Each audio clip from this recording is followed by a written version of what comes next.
Red cross society Gujarat state branch દ્વારા Surat red cross society 84 શાખા Gayatri hospital free સ્તન ગર્ભાશયના મુખના કેન્સરની તપાસ શિબિર યોજાયો, જેમાં 198 લોકોએ લાભ લીધો હતો.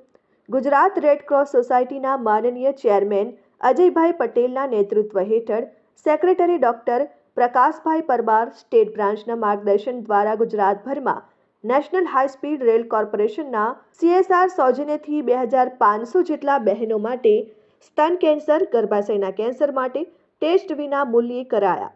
સુરતમાં જે કેમ્પના ઉદ્ઘાટન તરીકે રાજયોગીની બ્રહ્માકુમારી તૃપ્તિ દીદી, પૂર્વ mayor Asmitaben Siroya, commandant doctor Prafulbhai Siroya, Dineshbhai Patel, lions club of Surat, ક્રિસ્ટલા charter president lion Rajju Duggad, પ્રમુખ ભૂમિ જૈન, પૂર્વ પ્રમુખ કોમલ દેસાઈ, સિરવી હિન્દી તેમજ અંગ્રેજી માધ્યમના કુણાલ દવે સહિતના લોકો ઉપસ્થિત રહ્યા. જે કેમ્પ 22 જાન્યુઆરી ગાયત્રી હોસ્પિટલ, રંગ અવધૂત, માતાવાડી, લંબે હનુમાન રોડ, સુરત સવારે 9 થી સાંજે 6 વાગ્યા સુધીમાં પ્રથમ દિવસે 109 બહેનોએ એનો લાભ લીધો અને 23 જાન્યુઆરી બીજા દિવસે ઇનરવેલ ક્લબ ઓફ સુરત ઈસ્ટના પ્રમુખ મમતાબેન લીલિયાણી અને મંત્રી માયાબેન માવાણી સહિતના લોકો સાથે ઉપસ્થિત રહ્યા, જેમાં 98 બહેનોએ સ્વૈચ્છિક રીતે ટેસ્ટ કરાવ્યા.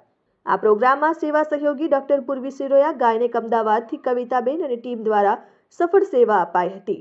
જો કે બીકે તૃપ્તિ દીદીએ ટૂંકમાં ચેતતા નર સાદા સુખી જેવા ઉપચાર કરતા નિવારણ શ્રેષ્ઠ છે એમ જણાવીને રેડ ક્રોસની સેવાને બિરદાવી હતી.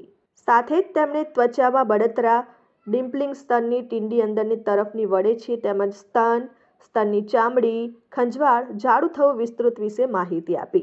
સાથે ડોક્ટર સિરોયાએ જણાવ્યું કે અજયભાઈ પટેલ ગુજરાત રાજ્ય ચેરમેન ઇન્ડિયન રેડ ક્રોસ સોસાયટીની દીર્ઘદ્રષ્ટિથી રેડ ક્રોસ સોસાયટી ગુજરાતથી ગુજરાતભરમાં blood bank, artificial લિમ્બ dent clinic, physiotherapy, pathology laboratory, disaster management, first aid તાલીમ, પ્રધાનમંત્રી ભારતીય જન ઔષધિ કેન્દ્ર જેવા વિવિધ ક્ષેત્રોમાં આરોગ્ય ક્ષેત્રે યોગદાન આપનાર રેડ ક્રોસ સોસાયટી ગુજરાત મોખરે છે.